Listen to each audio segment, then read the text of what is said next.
Bonsoir à toutes et à tous et bienvenue pour cette closing bell. Je suis Yoav Nizar et heureux de vous retrouver donc pour un nouveau point de marché. Je vous laisse prendre connaissance de l'avertissement lié au risque de trading. Il s'est passé beaucoup de choses aujourd'hui, notamment avec l'intervention de la BCE et les déclarations de Mario Draghi, la publication des stocks de pétrole également.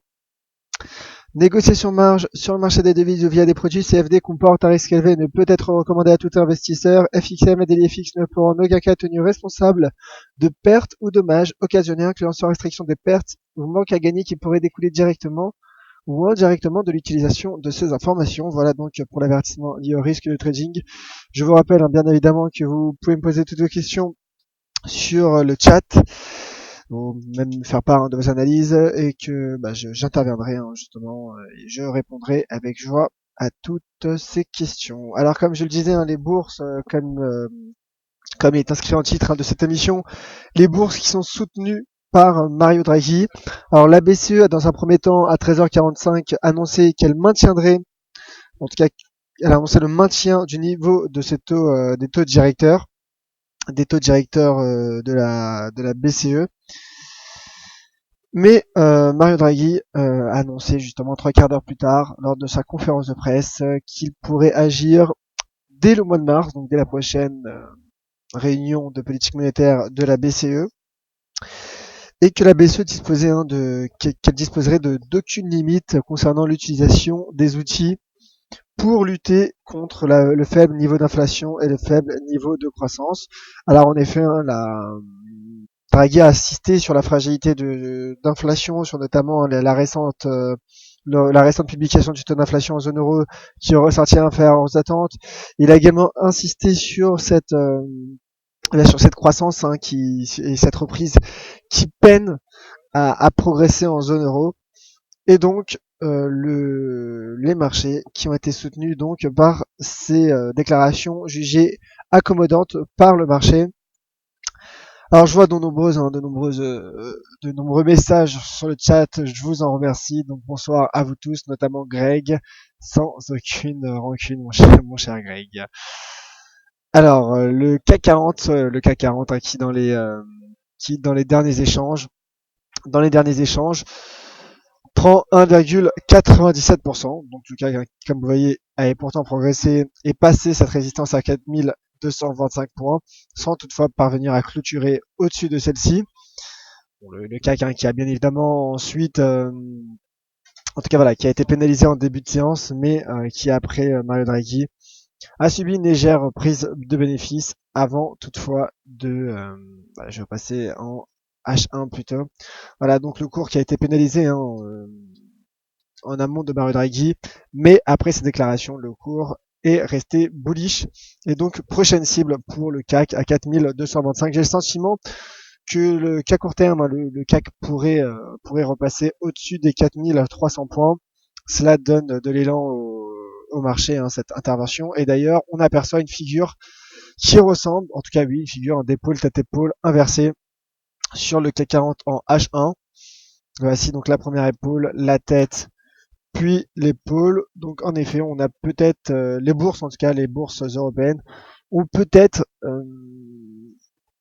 eu l'événement, en tout cas, ont peut-être profité d'un événement donc d'une telle ampleur pour peut-être justement repartir à la hausse et retrouver des niveaux plus honorables. Donc en effet, je vise 4300 points pour le CAC 40 à court terme.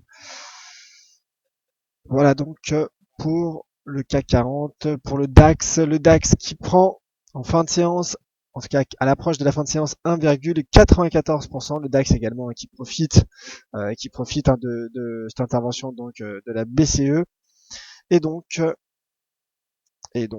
une épaule tête-épaule également en H1 pour l'indice allemand.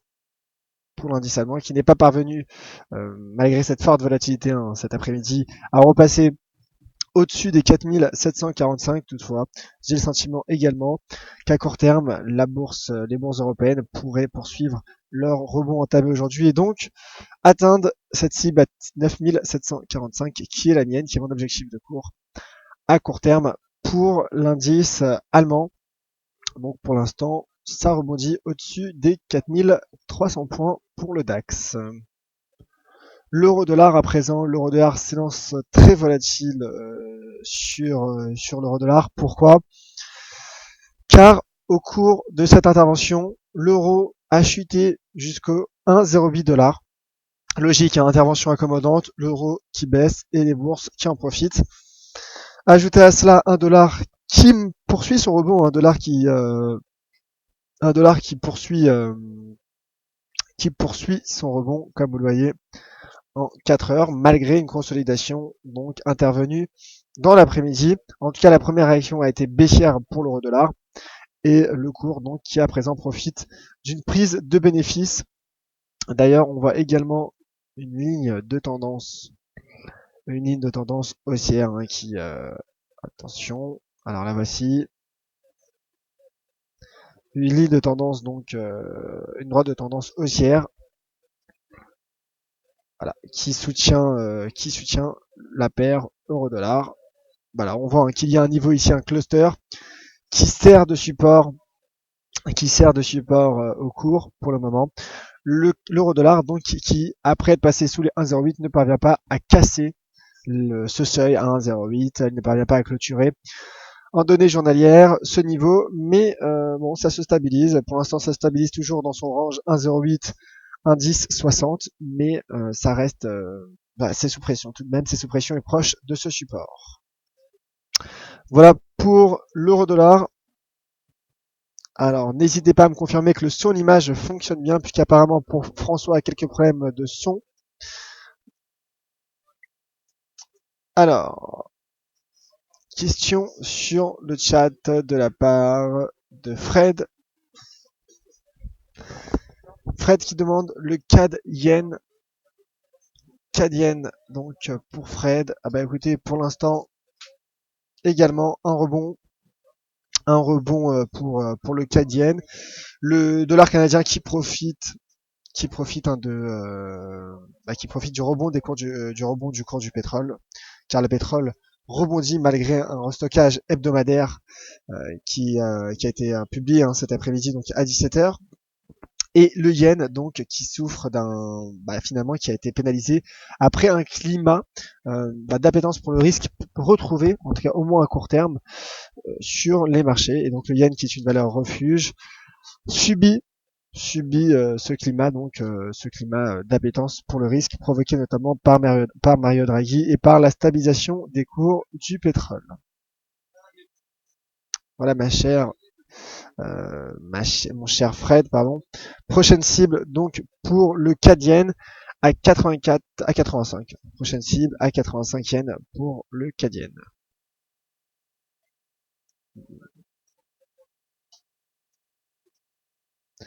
Visiteur, épaule tête épaule sur USD yen est-elle encore d'actualité? L'USD yen. Alors, l'USD yen, le voici. Alors, n'hésitez pas à me confirmer hein, l'unité de temps considérée. En H4, il n'y a pas d'épaule tête épaule car la ligne de coup n'a pas été franchie. N'hésitez pas, mon cher visiteur, notamment à me publier vos graphiques. Il y a eu quasiment non, je ne vois pas d'épaule tête épaule sur l'USD yen, mon cher visiteur. Non, non. Donc, cette épaule tête épaule, cette figure n'est pas d'actualité, mon cher visiteur. Alors,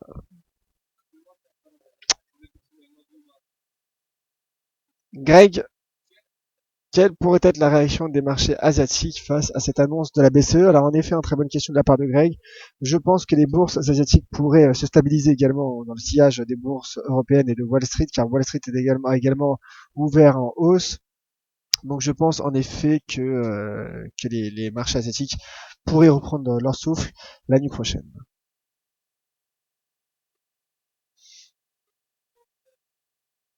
Cible pour GBP USD et c'est Christian qui me pose cette question. Le GBP USD, le voici, le GBP USD qui reste bearish malgré un rebond dans l'après-midi. Toutefois, je reste également bearish pour le GBP USD et je vise les 1,41 pour le GBP USD. Voilà, pour l'instant il y a un repli sous ce niveau de résistance, sous ce seuil à 1,42, sous les 1,4230. Je reste baissier sur le GBP USD.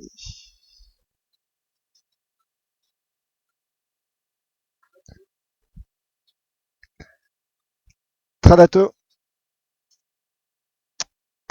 bonsoir pour le WTI. À quel seuil on vend ou on achète? Ah bah écoutez, pour l'instant, en tout cas pour le WTI, il est risqué de passer à l'achat. Très risqué de passer à l'achat donc pour le WTI car ça reste clairement baissier. Toutefois, en effet, il y a un rebond suite aux publications des stocks de brut aux États-Unis, qui pourtant il y a eu un stockage supérieur aux attentes du consensus. Donc en effet, on peut attendre que le cours réintègre, que le cours repasse sur les 30 pour pouvoir trouver un bon point de short. En tout cas, ça reste baissier et donc le seuil des 30 pourrait être un bon point de vente pour le cours du pétrole, pour le WTI. Alors Christian également qui demande pourquoi le WTI rebondit. En effet, bonne question. Car les stocks de brut aux États-Unis sont ressortis supérieurs aux attentes. Toutefois, il y a eu une première réaction baissière à très court terme. Dans les premières minutes ont été baissières. Et puis voilà, c'est un moment très volatile comme chaque semaine et il y a eu un effet de rachat chart et les cours donc qui sont donc repartis à la hausse et qui se dirigent tout droit vers les 30 $. Chantal qui demande un mot sur l'USD CAD. L'USD CAD, donc qui est bearish. L'USD CAD qui est bearish. D'ailleurs, voilà, comme vous pouvez voir aujourd'hui, j'ai fait 2 petits scalps donc sur cette paire de devises et cette paire est en effet bearish tout simplement car le CAD, le dollar canadien, profite du rebond du pétrole et le dollar américain finalement se stabilise, légère consolidation du dollar américain et le dollar canadien également qui est dans le sillage de sa lancée d'hier après l'intervention de la Banque du Canada. Donc pour l'instant, ma prochaine cible pour l'USD CAD se situe à 1,4150 $ canadiens. Voilà ma chère Chantal.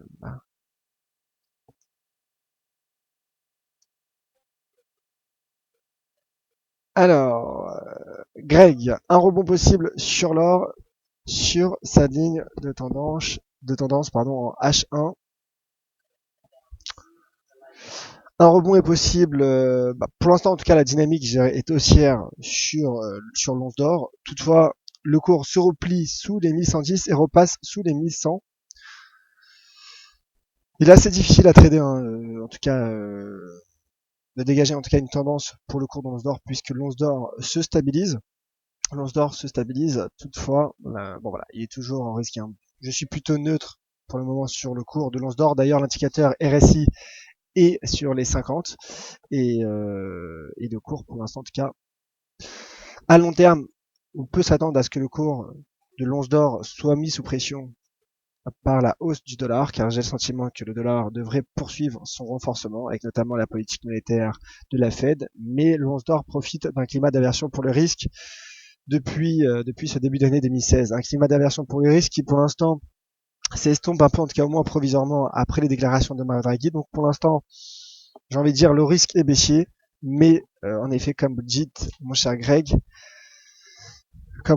ça reste haussier depuis ce début d'année pour le cours de l'once d'or.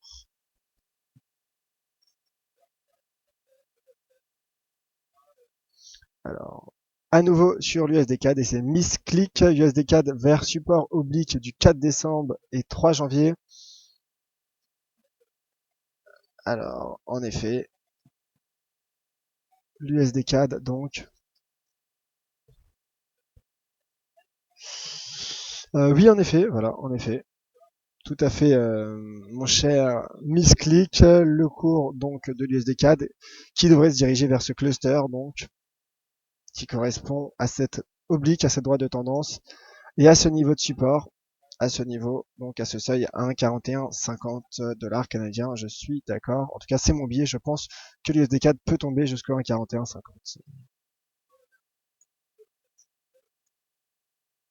Greg qui nous met son analyse graphique sur l'once d'or en H1. Donc voilà, l'analyse graphique. En effet, le cours teste donc cette oblique, teste cette droite de tendance et qui correspond à un pivot dynamique à court terme, en effet. Merci mon cher Greg. Chantal pour le NZD USD. Alors le NZD USD arrive. Alors le NZD USD le voici. Le NZD USD qui rebondit. Le NZD, le dollar néo-zélandais qui est soutenu par le rebond des matières premières. Et toutefois, je reste baissier à long terme sur le NZD USD. Je dis bien à long terme, car j'ai le sentiment que les matières premières, en tout cas que le dollar néo-zélandais, pourrait être affaibli d'une part par les matières premières et d'autre part par la faiblesse de son économie, de son inflation et également par le cycle accommodant qu'emploie la RBNZ. Et également, le taux de change NZD-USD pourrait être affaibli, selon moi, par la hausse du dollar américain. Et donc, à long terme, je vise les 0,6250 pour le NZD-USD, au moins moyen terme.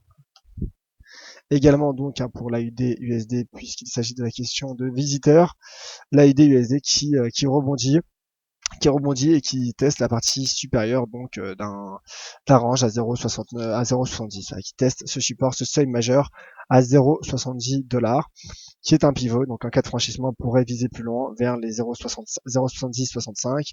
Attention également au repli sur ce seuil majeur.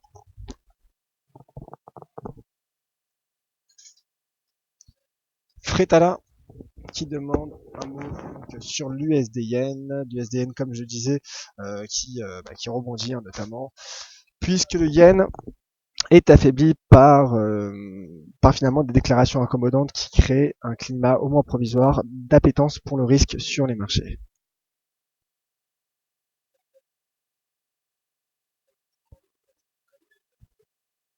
Alors Philippe, question sur la relation et la corrélation entre le pétrole et le dollar. Bonjour, pourquoi quand le pétrole monte, le dollar baisse? Je pense plutôt qu'il faut prendre la chose de manière inverse. Donc quand le dollar baisse, cela rend le pétrole qui est coté en dollars plus accessible pour les investisseurs. Et donc cela profite, en tout cas met des pressions haussières, je dirais, soutient en tout cas les cours du pétrole. Voilà mon cher Philippe, tout simplement le pétrole est coté en dollars. Ainsi, il y a une corrélation inverse entre le pétrole et le dollar.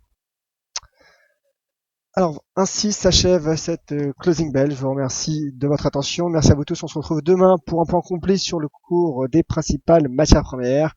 Je reste d'ici là à votre disposition sur Twitter @JohavNizar. Si vous avez d'autres questions, d'autres graphiques, analyses ou suggestions, n'hésitez pas. Merci à vous tous. C'était Yoav Nizar pour la closing bell. Très bonne soirée et à demain.